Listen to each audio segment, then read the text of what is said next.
Hi, Dan. Hello, Matt. How are you? I'm good. Yourself? Good. Did you go back to that senior golf softball tournament and wherever Hillman went? It was supposed to be in Vegas, and since Nevada doesn't let them play in games like that, they moved it to St. George, which is over in Utah. It's about 40 miles east, and I played there before. It's a beautiful complex, but Utah's a little more lenient, and so they played there, and I just don't get it. I mean, there's the last tournament of the year comes up in November in Phoenix, as it always is, and I told our team, I go, it's not worth it. Yeah. To go on an airplane, sleep in a bed that you don't know who cleaned it or who slept in it last, and it's just not worth it. I guess Steve went. I've been trading emails with him, and I think he plays today. on that. He plays on that elite team, I still don't understand how come he hasn't made the Senior Softball Hall of Fame, because you watch him play. I see him play many, many times, and he's such an elite player for a 65. Well, he's 70 like me. He plays as a 70 this year. He's such an elite player. It's just amazing. And I ask him, I go, how do you do it? He goes, ibuprofen. It's probably true. Yeah. Oh, good. Dan, hi, I'm here. I'm having a little camera trouble today, but I am here. So thanks, Lisa. My apologies. I'll have it fixed soon. That's okay. That's okay. Roberta, I think we have everyone. Yes, I think you're good to go. Thank you. Okay, we'll go ahead and call the meeting of the Contract Review Subcommittee to order. Secretary Atha, if you could do a roll call, please. Yes, Chairman Galvin. Here. Board Member Badenfort. Here. Board Member Mullen. Here. Thank you all for being here. A reminder to mute your phones and microphones when you're not speaking, and to put away your cell phones and your personal computers. So we'll move to the first item, which is public comments. We're now taking public comments on item 2. If you wish to make a comment via Zoom, please raise your hand. If you are dialing in via telephone, please dial *9 to raise your hand. Secretary Atha, do we have anyone? No, there's no public comment at this time. Very good. That'll take care of the public comments. We will move then to item 3.1. Director Burke. Thank you, Chair Galvin. Item 3.1 is a proposed professional agreement for legal services with Bold, Polsner, Maddow, Nelson, and Judson, and City Attorney Sue Gallagher. We're very happy to have her join us, and she'll be presenting this item for the subcommittee's consideration. Welcome, Sue. Thank you, and good afternoon. And yes, it's my first time appearing before you, so I'm pleased to have the opportunity, although I am sad for the circumstances. So as you know, our wonderful colleague, Molly McLean, has announced her departure from the city effective October 8th. As you know, Molly's been very integral with the water department and with the BPU, providing really the highest level of legal support to both the department and the board for the last 5 years, and has served the city with outstanding service for many more years than that, so almost 15 years. We're going to miss her very, very much. We anticipate a recruitment to fill her position is likely to take 4 to 6 months. We will move as quickly as we can, but also very much want to find a replacement that at least can come close to filling her shoes. We want to find someone with experience in the water field, and so we do want to take our time. So in the interim, we've decided that we need to have outside counsel to assist us, to cover us during this period. As you may be aware, after solicitation, we received 2 very strong proposals, both from firms with extensive experience in the field of water, both who we've also worked with over time, so we're familiar with both of them. After interviews and further discussions, we have determined that the law firm, and I know Jennifer just read the name, but it's Bold, Pollisner, Maddow, Nelson, and Judson, is the preferred firm. Bob Maddow himself will be will be the lead counsel. We appreciate that. He's an extremely experienced and respected attorney in the field. You may already know him or have had worked with him. He's been in the field for more than 40 years. And again, very highly respected, and we're lucky to have him available to work with us. Also, his partner, Carl Nelson, will also be key in providing services. He also has decades of experience and also is very highly respected. So we're very pleased to have the opportunity to work with them both. They do have a larger firm, so they will be able to access associates and other partners as need be. But really those two, and primarily Bob Maddow, will be our primary contacts. We've negotiated a contract. It's in our standard legal services form. The scope of services includes a full service to both the department and the BPU, commensurate with what Molly has been providing over these years.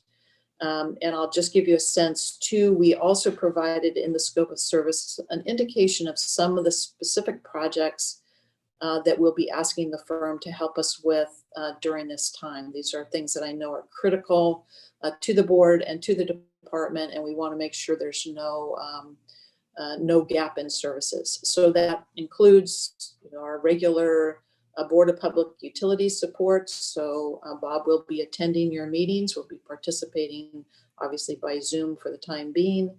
He will be reviewing all the agendas and addressing any issues that arise out of your meetings.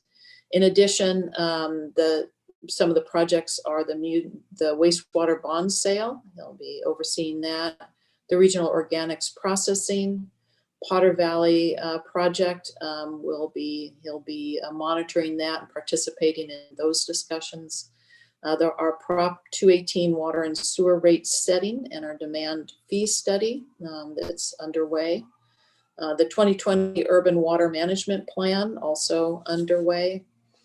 The NPDES wastewater permit appeal petition that we're working on, and also all the issues that are surrounding that, the no net loading, and I know you are all very familiar with the issues that are coming up with respect to that permit.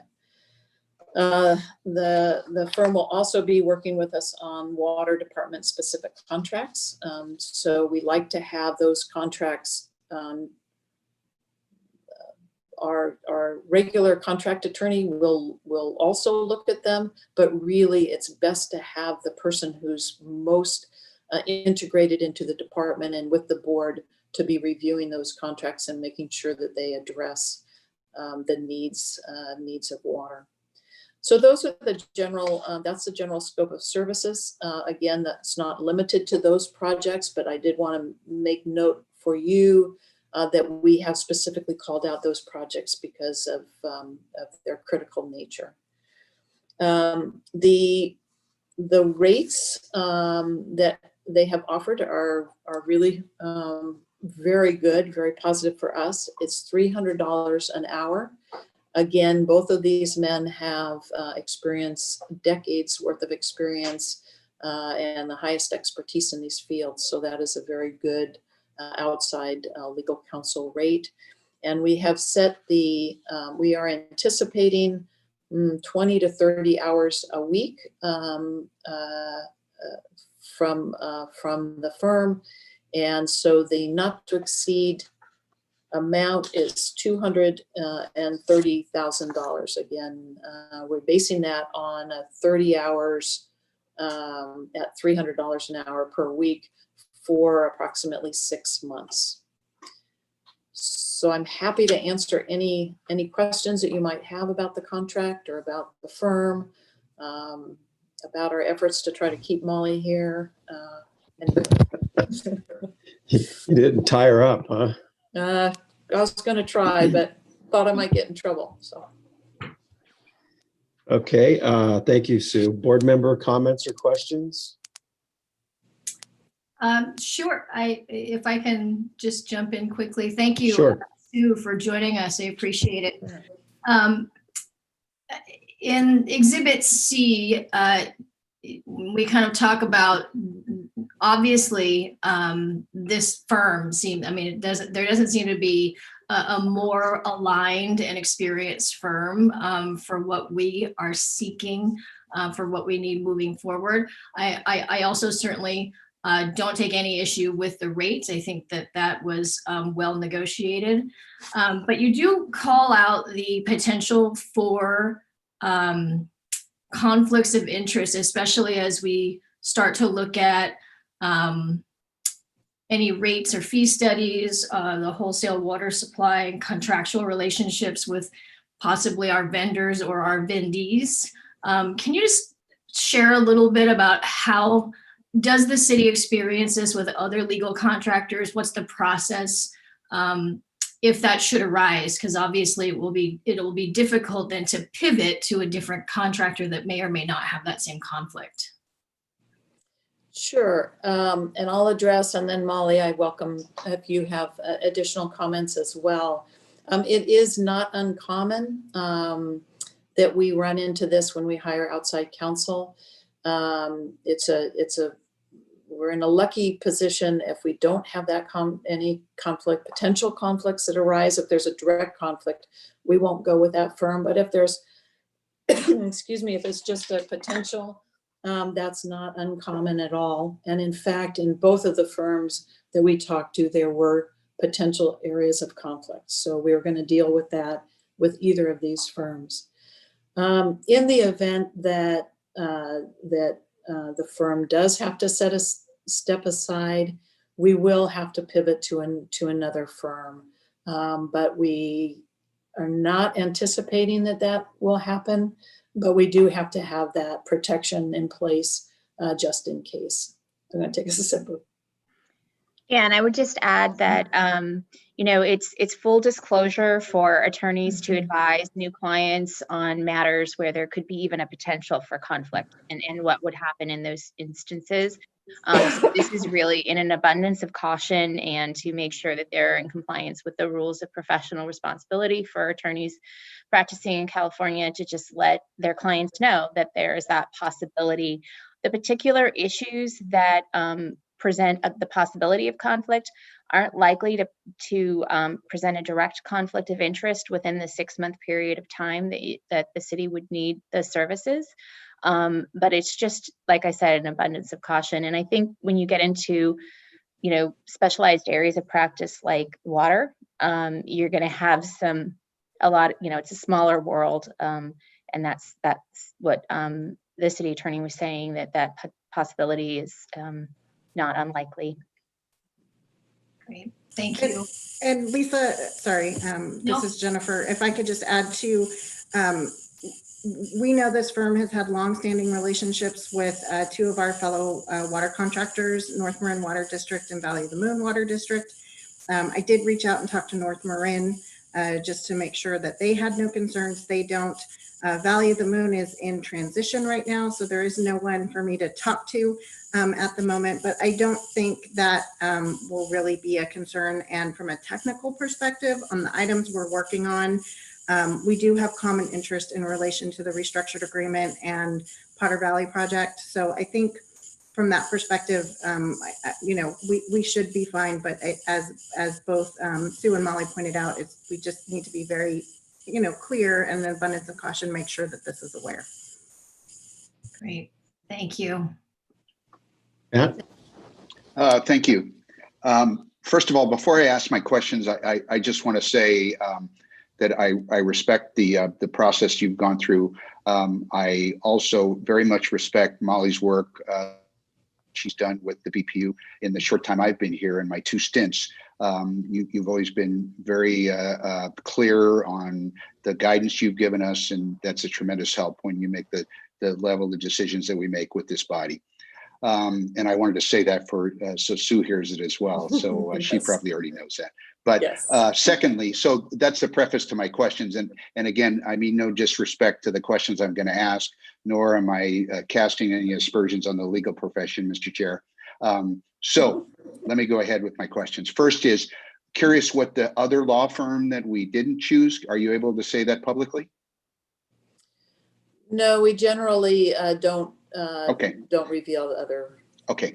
The reason I was asking that is if we, it sounds like one potential conflict could be something related to Potter Valley or something dealing with the water age, Sonoma Water, since a couple of those contractors that this firm has done work for could have an issue. So I was just curious if we should let the previous firm that we didn't choose, unless that we didn't choose them for a reason, should have them sort of in the back seat, ready to step in the event that there was a conflict and we had to pivot to another firm.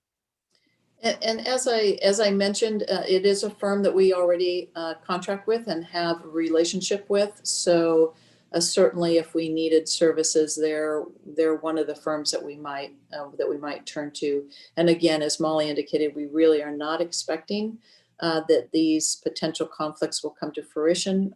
This is just to be most clear and most cautious. Sure. But the other firm is someone that we do have an existing contract on other matters. So. Great, thank you for that. My only other question is relative to Article 2 about the compensation element. It seems to roll everything in, and I commend you for negotiating a $300 an hour rate. That's pretty awesome, actually. But the issue that I'm specifically concerned about, and it's because I had an issue with a firm that I dealt with many years ago on this very issue, when they're out of town attorneys and they have to come on a regular basis, whether it's right now it's on Zoom, but at some point it could return to a normal, you drive up to City Hall and have your meetings here like we've had done in the past. Mileage. I realize that travel expenses are not, so you've done a great job of rolling everything into the hourly rate. And again, I commend you for that. But the issue of mileage, this firm's in Walnut Creek.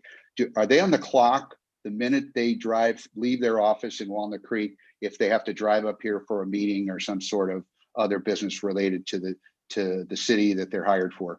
Do they get mileage?